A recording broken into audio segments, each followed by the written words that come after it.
إذا الشمس كورت وإذا النجوم انكدرت وإذا الجبال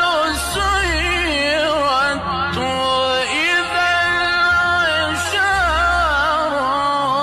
عطلت وإذا